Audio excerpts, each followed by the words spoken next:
I love you, Lord, and I lift my voice to worship you. Oh, my soul, rejoice. Take joy, my King, in what you hear. May it be a sweet, sweet sound in your ear.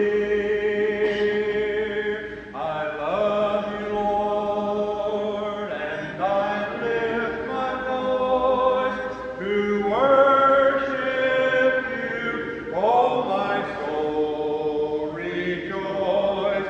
Take joy, my King, in what you hear. May it be a sweet, sweet sound in your ear. May it be a sweet, sweet sound in your ear. The steadfast love of the Lord never ceases. His mercies never come to an end. They are new every morning. Great is thy faithfulness. The Lord is my portion, says my soul. Therefore I will hope in him. The steadfast love of the Lord never ceases. His mercies never come to an end. They are new every morning. Great is thy faithfulness. The Lord is my portion, says my soul. Therefore I will hope in him. Therefore I will hope in him. You are dismissed to your classes. And it may be a little warm in the classrooms up on this end. We're working on that.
Check, check.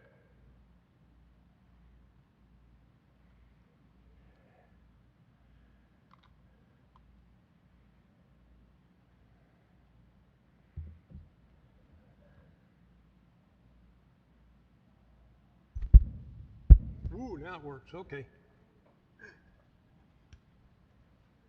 Good evening. Before I get started, in case I forget, next Wednesday night, I'm not going to be here. Lou will tell you what you're going to do next week. I get the privilege of cooking at camp again. Camp is not going to be the same this year because Dwight's not going. How many years have you been there? 24 in eternity. It's just not going to be the same without Dwight there, our director emeritus, whose chief number one job is to take pictures and post them on Facebook so everybody knows what's going on at camp. I don't know who's going to do that this year. Surely somebody will do some posting this year. But another year in the kitchen for me, where it's always so much fun. Leviticus. Was that this or this or?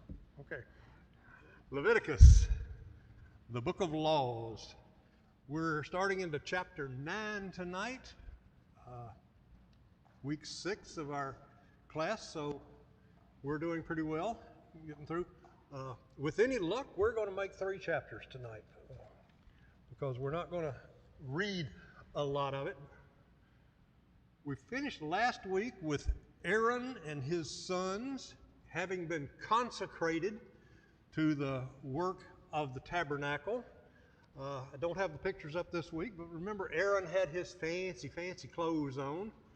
The ephod that was made out of all the purple and blue and gold and scarlet threads on fine linen, and ephod, robe, a blue robe, white tunic, and all stuff. And he had the turban on his head and the special solid gold plate, pure gold plate on his head that said, "Praise to the Lord." And that was his sons weren't dressed quite as elaborately. They wore white tunics and a hat.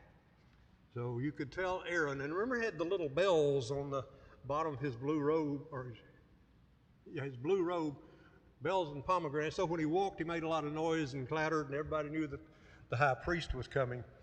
We left them last year in the tabernacle after they had been consecrated. I always want to say consecrated, and they were to stay in the tabernacle for 7 days, and the Lord said, "Lest you die." So that would be a pretty good incentive to stay inside that place for 7 days. Well, today we're going to get in the 9th chapter when they come out of the tabernacle and meet with Moses again. After the 7 days of consecration in the tabernacle, they come out and Moses starts talking to them again, and he commands them to offer sacrifices for themselves. Now remember, they offered sacrifices 7 days ago for themselves when they were starting their consecration, but now he says they need to offer again. 1, a bull calf as a sin offering. 2, a ram for a burnt offering. And 3, a peace offering. So they're offering 3 offerings for themselves. Note verse 4b, the last part of verse 4 in chapter 9. Moses tells them, the whole congregation, he says, "Today the Lord will appear to you." Now remember that the Lord didn't speak to the common people, but Moses says he's going to appear to you today. If I was in that gathering there and they told me that you're going to get to see the Lord today, I'm not going home. I'm going to stay there because I want to see him. He says that the Lord will appear to you today. So they're all gathered there at the door of the tabernacle. Like I said, I don't know how they did that with, anywhere between 600,000 and 2.5 million people gathered at the door of a tabernacle, but I don't question if it says they were there, they were there. The children of Israel, the people there, were also commanded to bring offerings for themselves. So in addition to the 3 offerings that they're going to make for the priest, the people are supposed to bring things for offerings. 1, a kid goat for a sin offering. Now Moses was doing a bull calf for a sin offering, and they're to offer a kid goat for a sin offering. A 1-year-old calf or lamb for a burnt offering, and they were doing a ram for a burnt offering. And they're supposed to do a grain offering and a peace offering. So they're doing 4, and the priests are doing 3. So that's at least 7 sacrifices they're going to do that day. They're going to get to work. I mean, after 7 days off just sitting around in the tabernacle waiting for their 7-day consecration to get over. He says, time to go to work. At least 7 sacrifices that day. Wow.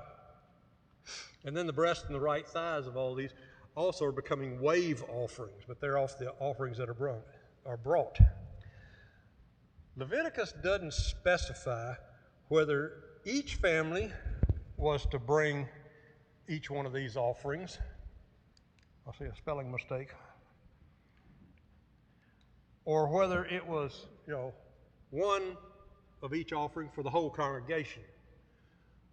Hopefully it was just one for the whole congregation, because if each family there, and there's 12 tribes, had to bring 4 offerings, that's 48 offerings if it's one for each family, and plus the 3 for the priest.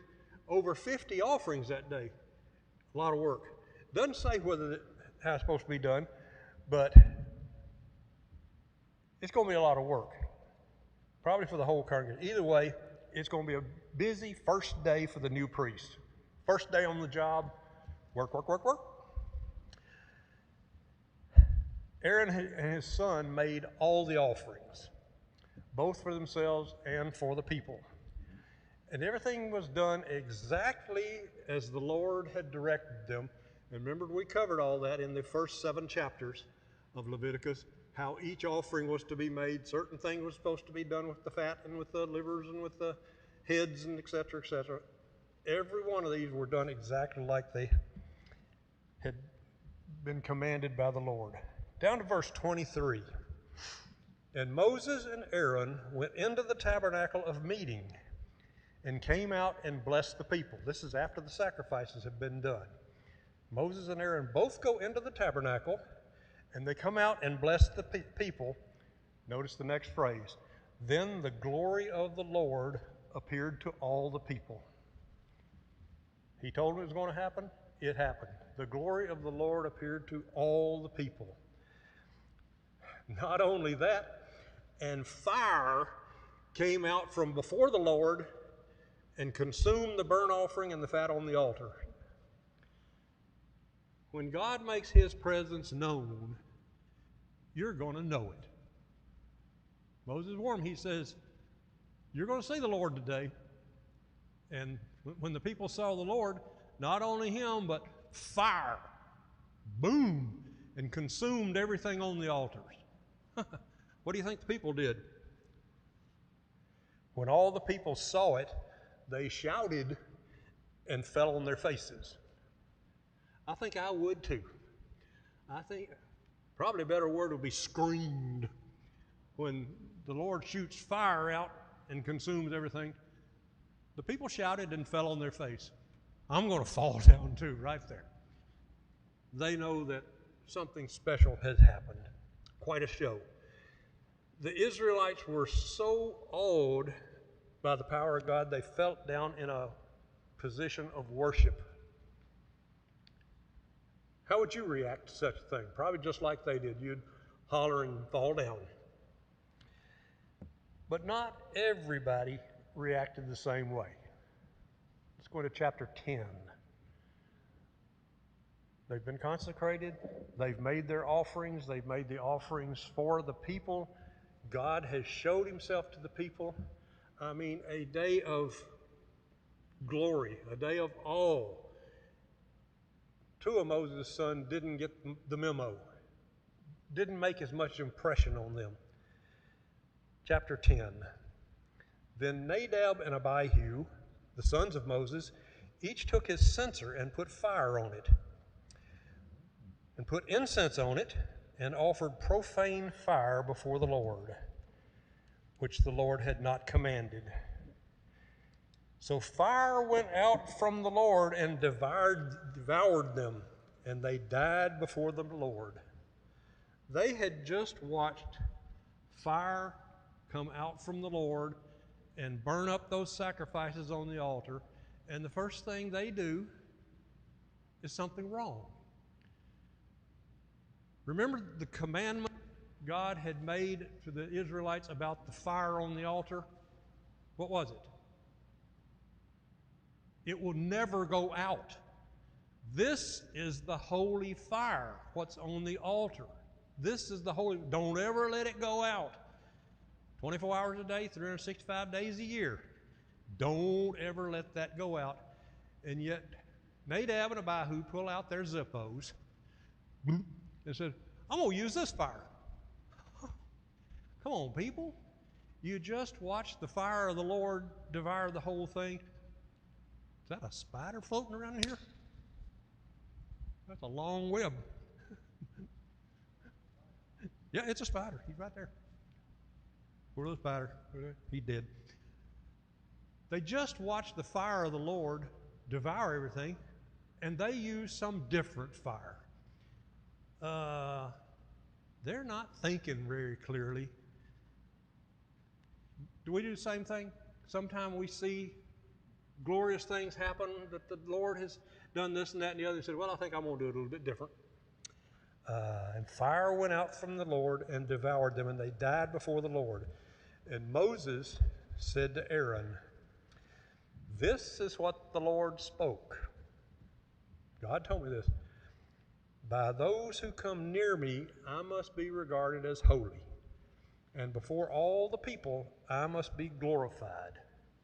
And Aaron held his peace. As a father, that would have been hard to watch, wouldn't it? Your two sons burned up right in front of you. Fire from God. Boom, burned them up. That'd be hard for any father to watch. And he sees that happen. And immediately Aaron says to God has to be glorified. So Aaron keeps his mouth shut. Wise man.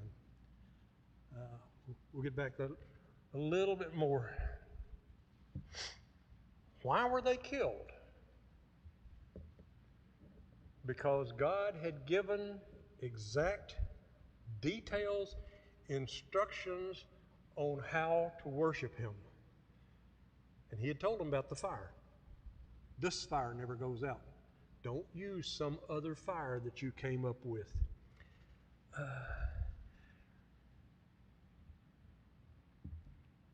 That was in Leviticus 6:13 where it said, don't ever let the fire go out. That this would be a commandment forever. They had just seen God send fire to consume sacrifices on the altar, and yet they used fire that wasn't correct. Just a small mistake, right? Was God too strict right here? Remember, he is setting the groundwork, the foundation for all that's going to be done in the Israelite nation for the next couple of 1,000 years. And he says, I want it done just like we've built this foundation. This is how it's done. And suddenly somebody does it something different. Is it too strict that he said, not going to have it? That's for you to answer. What about when we try to do something in worship that's contrary to his commands? It's just some little thing. It's not a big deal. It's a good thing he doesn't send fire down nowadays. Moses calls two of his cousins in. Well, it says they were the sons of Aaron's uncle.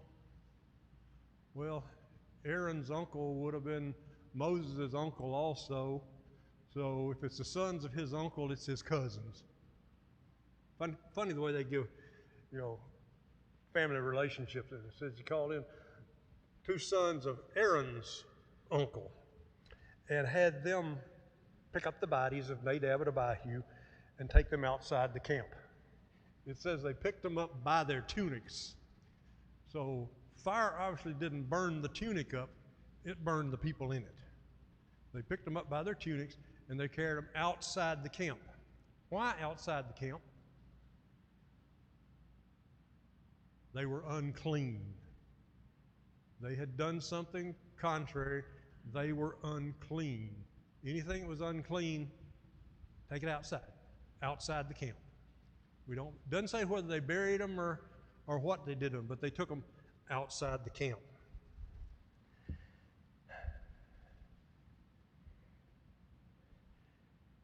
verse 6 and 7. Interesting study in verses 6 and 7. Remember, these are Aaron's two sons. He had four sons, Nadab, Abihu, Eleazar, and Ithamar. So he's got two left. He's down to half. And Moses said to Aaron and to Eleazar and Ithamar, his sons, do not uncover your heads, nor tear your clothes, lest you die, and wrath come upon all the people. But let your brethren, the whole house of Israel, bewail the burning which the Lord has kindled. You shall not go out from the door of the tabernacle of meeting, lest you die. He said that twice in there. For the anointing of the Lord is upon you.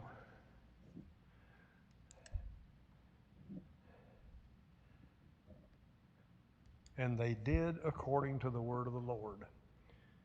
He tells Aaron and the two brothers that are left, don't mourn for them. Don't tear your clothes. Don't sit in sackcloth and ashes. Don't do all the normal things we do during mourning. Or what's the consequences? You're going to die. That would be tough for any parent to take. But God is showing these people, I'm serious about how I want to be worshiped. The lesson for us today, God is serious about how he wants to be worshiped. It's not up to us to say, well, maybe this won't matter. This is just a little bit off center. Let's do this just and see how it works out. God's serious.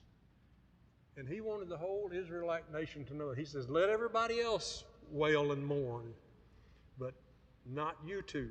You're my priests. Wow. God's telling the priest, don't mourn for those who die for disobeying God's commands. Did you get that?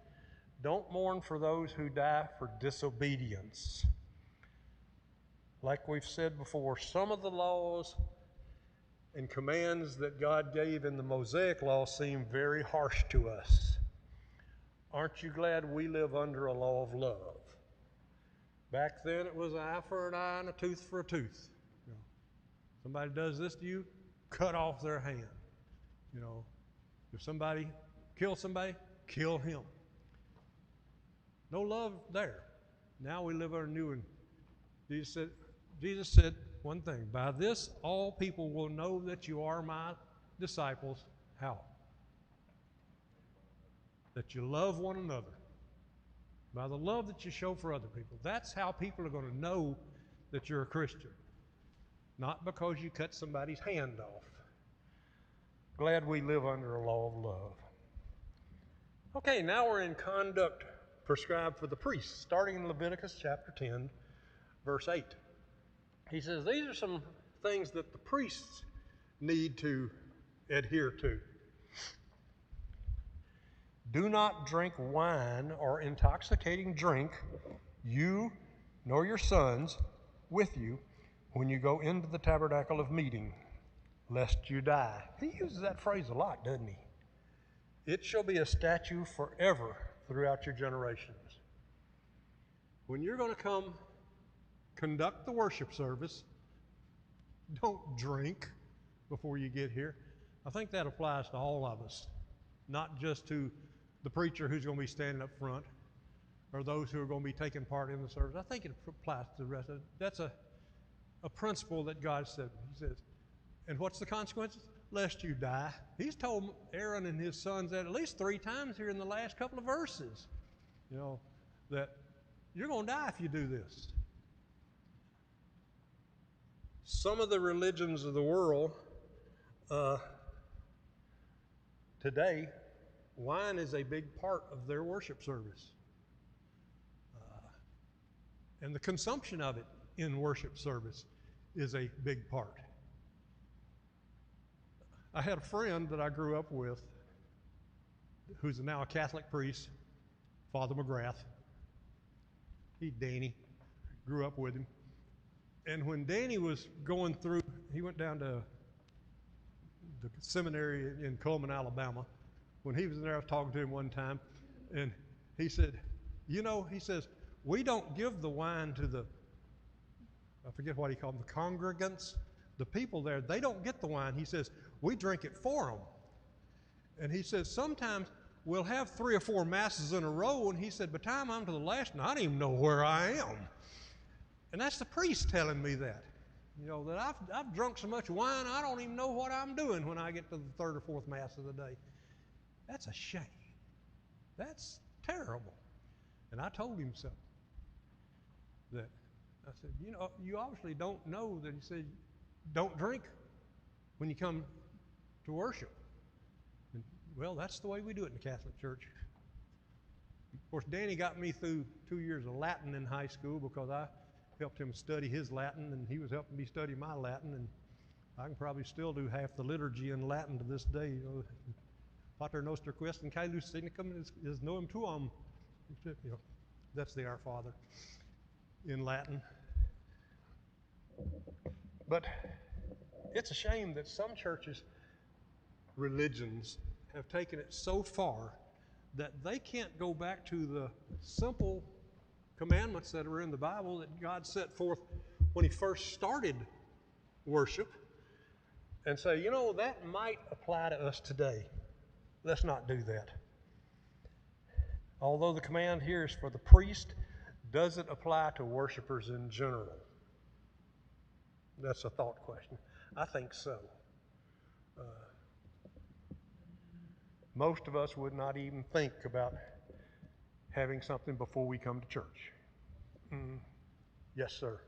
If you know human nature, If you know human nature, somebody's going to show up drunk to do their job. did y'all all hear that? If you know human nature, sooner or later somebody's going to show up drunk to do their job. Surely that hadn't happened here. Don't answer that.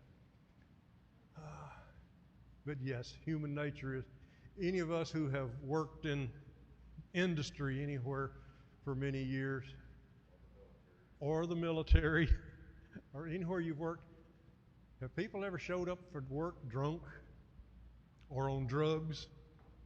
They didn't include drugs in the Leviticus because those people back then wouldn't have ever thought about injecting something into their body that was going to do something to them. He doesn't deal with drugs, but we've all probably seen that in our own workplace, or the boss who goes out for a 2-martini lunch, and in the afternoon it's kind of hard to get an answer from him. No place for it. Not a place for it.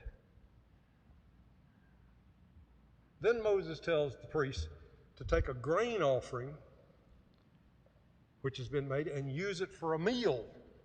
This is what the grain offering is for. Remember, they took 1 handful out and burned it on the altar, and the rest of it was theirs for a meal. Something different about this time. The daughters are included in it, which says, you, your sons, your daughters, so the women are included. We hadn't seen that before. That's in verse 14 of chapter 10. Includes the daughters of the priest.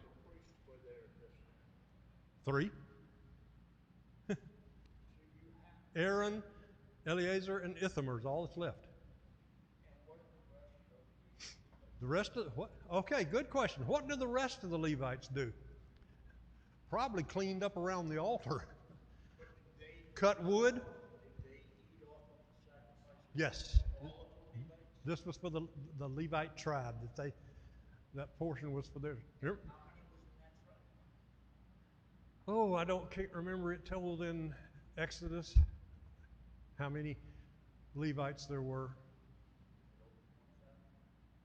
Seemed like it was. So when we look at the sacrifices, and they're all eating of the sacrifices, that's a lot of meat. That's a lot of meat.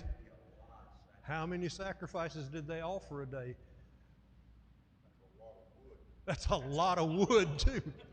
That's a lot of wood to cut and a lot of blood to clean up. I mean, they're bleeding every one of those things and pouring it around the altar, and somebody's got to be cleaning that up. That's what the Levites are doing. They're out cutting wood, they're cleaning up, they're keeping everything on. But as of this time, there are 3 priests left: Aaron, Eleazar, and Ithamar. Eventually there gets to be more priests. They have assistant priests. He has to because it's just too much of a load. Well, it sounded like when you read this portion, that we're only talking about feeding 3 people's families. Yeah, But in reality, we're talking about thousands. we're feeding all of them. We had this discussion, I don't remember if it was in class or after, how many sacrifices a day did they offer? You know, if everybody, remember about a lot of it says if you do this unintentionally, everybody who does something is supposed to bring a sacrifice. Well, when you've got 1 million people out there, 5% of them do something they shouldn't in a day. You know, even if it's 1%, that's 1,000 people. 5% is 5,000 people who are bringing a sacrifice a day. No wonder the fire should never go out there because they were probably burning something 24 hours a day there. And if they got that much going on, yeah, there was a lot of meat and there was a lot of grain because they fed the whole tribe of Levi. Good question. Any more questions? I like questions. Lots of them. Lots of sacrifices, lots of work. Especially for those 3 priests, if they've got to be involved in every sacrifice that's brought. I wonder when they even get time to take a nap. Excuse me. Look at verse 16 of chapter 10. This is kind of amusing almost. Then Moses made careful inquiry about the goat for the sin offering, and there it was, burned up. Ooh. Remember in chapter 6, way back there, where it says, the priest who offers it for sin shall eat it in a holy place. Well, Moses looks over for the goat for the sin offers, and there it is, all burned up. Small mistake. And he was angry with Eleazar and Ithamar, the sons of Aaron, who were left. The 2 that are left, saying, why have you not eaten the sin offering in a holy place, since it is most holy? And God has given it to you to bear the guilt of the congregation, to make atonement for them before the Lord. There it is, burned up. Uh-oh. Why didn't you eat it? Well, Dad comes to the rescue. Aaron explains, he says, we've already eaten the sin offering that we offered for ourselves. Are we supposed to eat this one too? I'm full. Yeah. And that satisfies Moses, and Moses says, all right, but remember next time, don't do this again. God gave this commandment. What's left over from the sin offering, the goat, you eat it. And they didn't. So Moses was content with that explanation. Chapter 11. Foods permitted and forbidden. Y'all ever heard of kosher food? Kosher. What does kosher mean? Never touched anything unclean. Okay. What does it mean in today's? Can you go to the store and buy kosher? Yeah, you can buy, it costs more. And today it refers mostly to the way something is butchered and the way it's packed. It has to be done in a clean facility that has been blessed by the priest, and it has to be done in a certain way, and it has to be, packed a certain way, and it's kosher food because it's clean food. That's not the original kosher that God talked about. God in Leviticus never tells them how to prepare it, how to cut it up.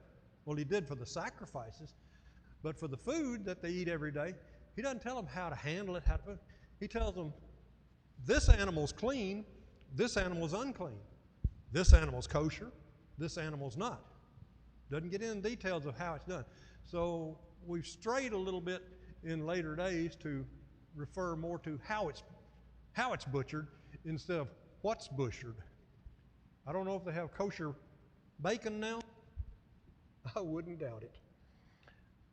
So we're in chapter 11. In Leviticus, the Lord gave instructions on what animals could and could not be used for food.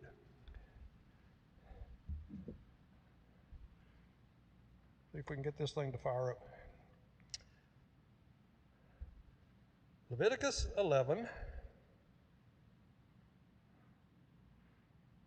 1 through 3. Come on. Now the Lord spoke to Moses and Aaron, saying to them, Speak to the children of Israel, saying, These are the animals which you may eat among all the animals that are on the earth. Among the animals, whatever divides the hoof, having cloven hooves, and chews the cud, that you may eat.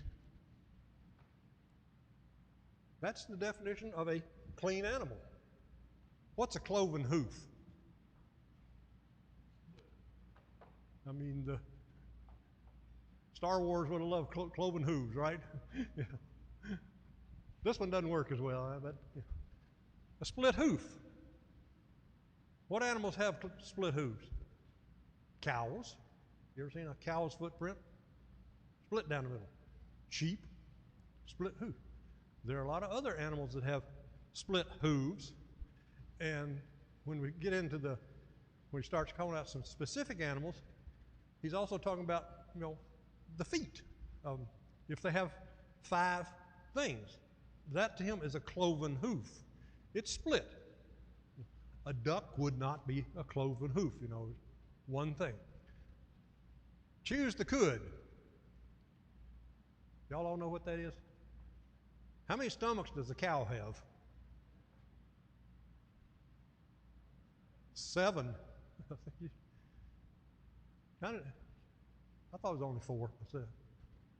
I think it's only 4, because they'll regurgitate 3 times, and then the 4th thing, kind of disgusting. They eat what they can, or all they want, and they'll lay down and they'll go, whoop, and here it comes again. They chew it again, and then whoop, and here it comes again. We've probably all done that with our own dinner before, but that's chews the cud, something that chews. Cows do, sheep do.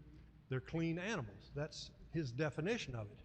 These you shall eat, he says. Some exceptions to the rule going on in chapter 11. The camel. A camel chews the cud, but have you ever seen a camel's hoof? It's a big round thing like a horse hoof. It's not split. So you can't eat a camel.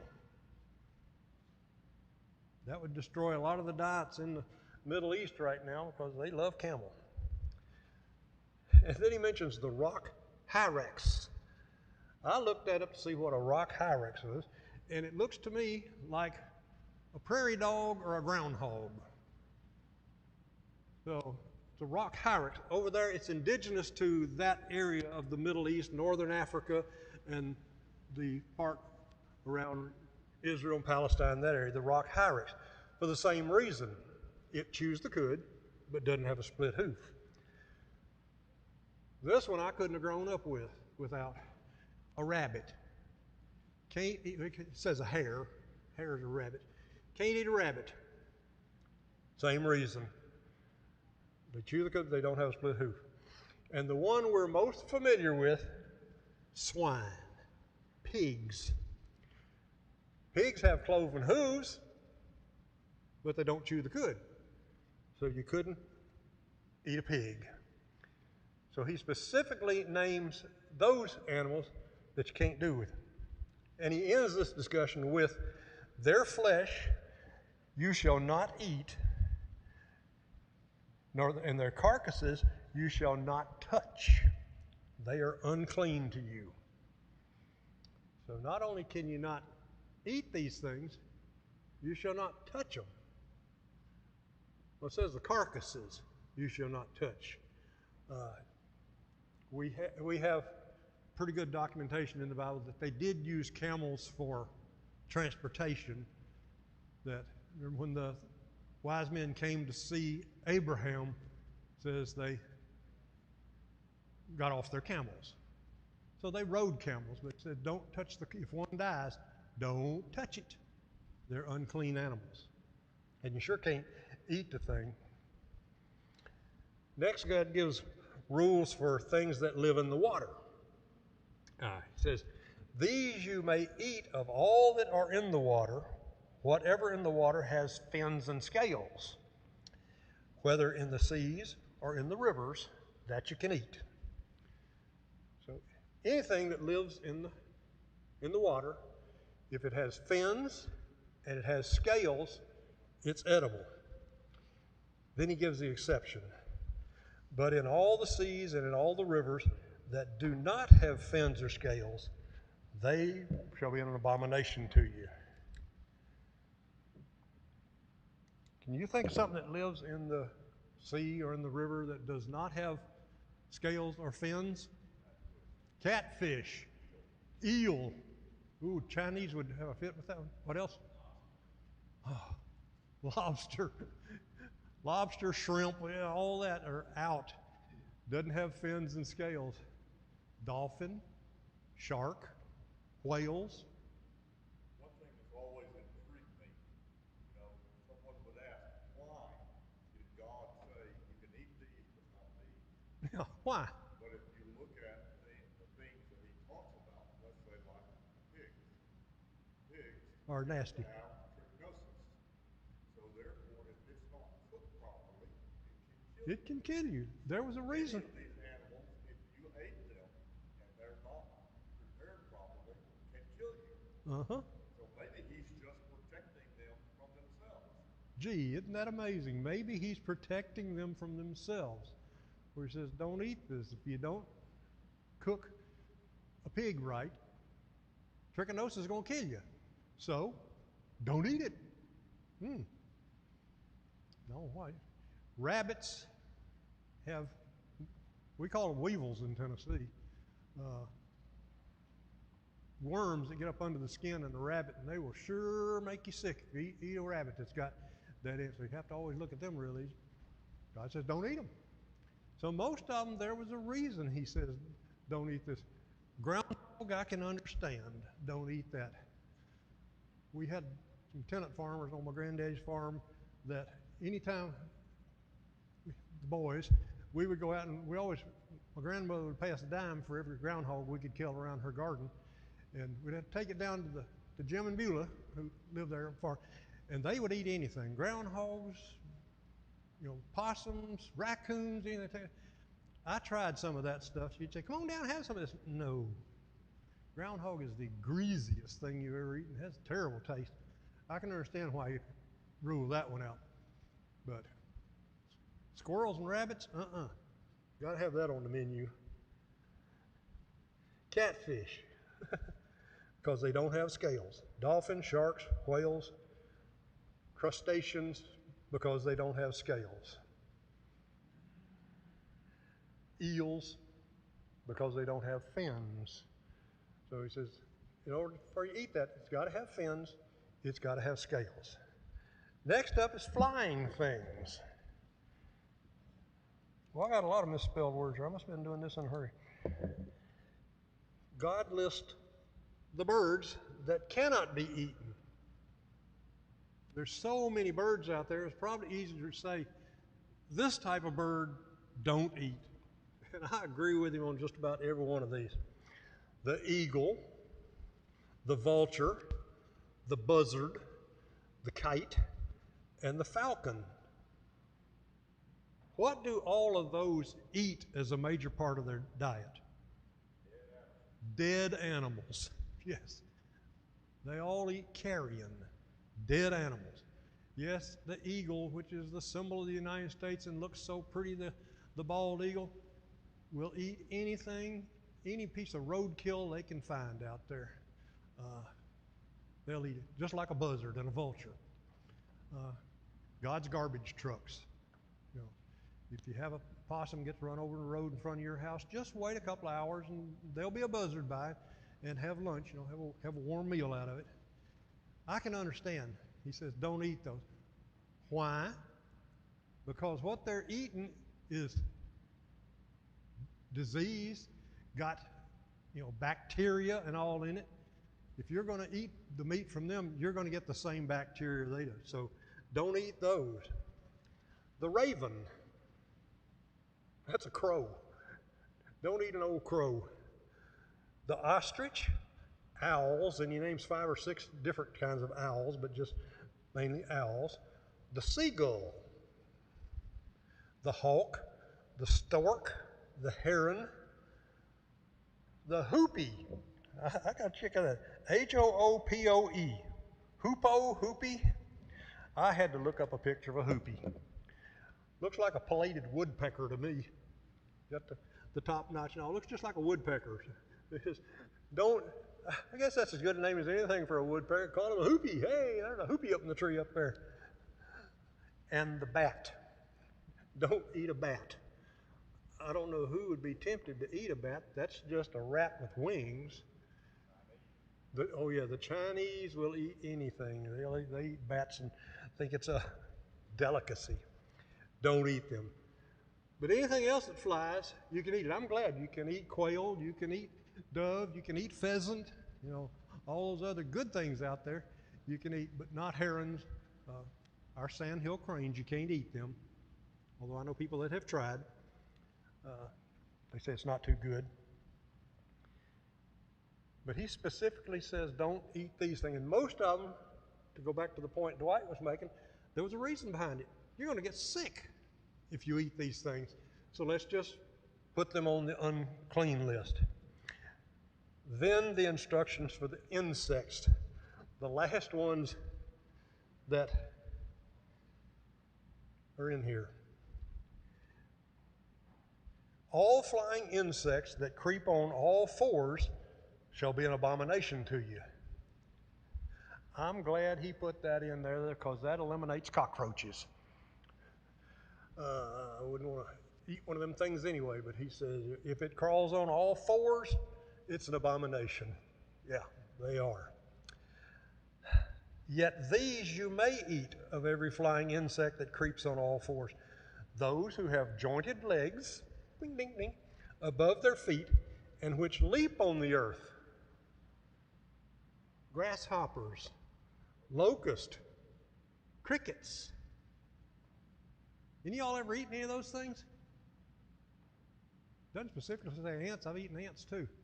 I know there's several military veterans in here. You probably went through survival school, right? And part of survival school, they took you out in the woods and they taught you how to survive when you didn't take steak and potatoes with you. Look, there's a grasshopper. It's funny to see 15 or 16 men in uniform chasing a grasshopper trying to catch that thing because I'm going to eat that thing. They're pretty good when they're fried. Little oil and fried up and a little crunchy, but they're pretty good. He says they're okay to eat. So he's given them a lot of things they can eat, but some things specifically they can't eat. America would have a hard time with living without bacon because it's got to be a thing in America now. We put bacon on everything. Don't understand that, but anything's better with bacon. He says these you can eat. So he's given them, animals, cloven hoof, chew the cud, and specifically things that don't meet this qualification.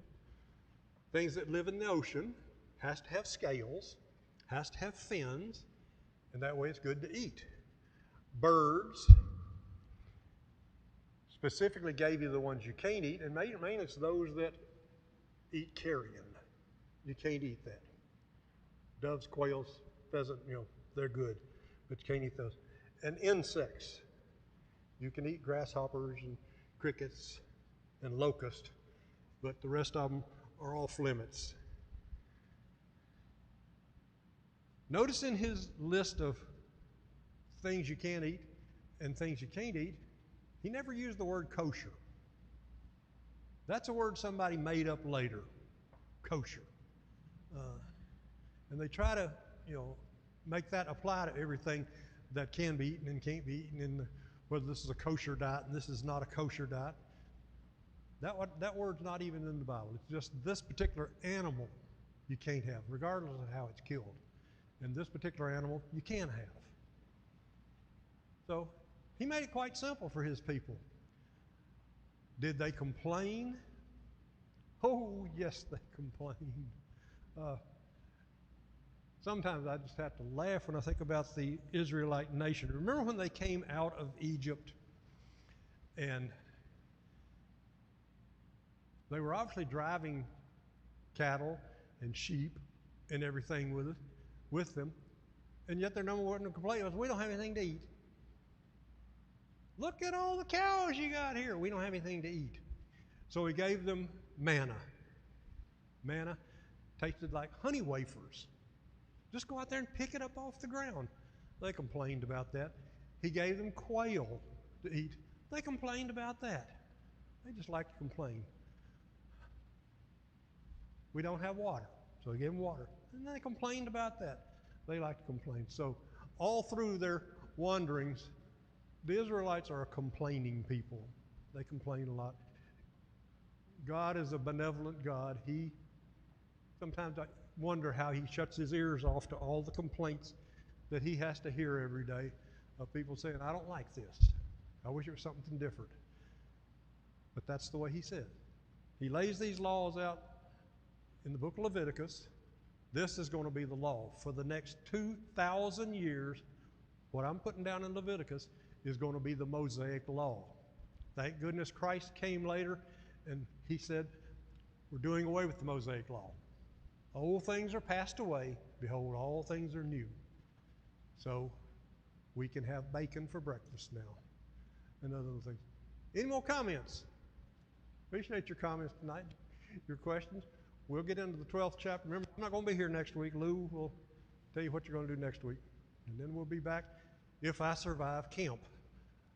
One thing I would encourage everybody to do in here that I know the church in Sarasota does for their campers, and the church in Nashville where my kids all go to camp, they do for their kids, is they have prayer partners. Everybody in church is supposed to just pick one kid that's gone to camp and pray for them. Every day, just pray for that kid. So if you know somebody that's gone to camp next week, just when you get up in the morning, say a little prayer. I hope John has a good day. Be with him. I think prayer partners are good when we send our kids to camp. And it'd always be nice if you sent them a note and said, I'm praying for you every day. Might be surprised what that would do. Let's pray. Our Father in heaven, we're indeed thankful for the blessings you give us in life. We're thankful for the new law, the law of love. As we study the Mosaic law, we see how you were intent on being obeyed, that you set down the rules and you wanted them to be followed. Be with us as we leave this place. Be with us as we speak to others. In Christ's name, amen.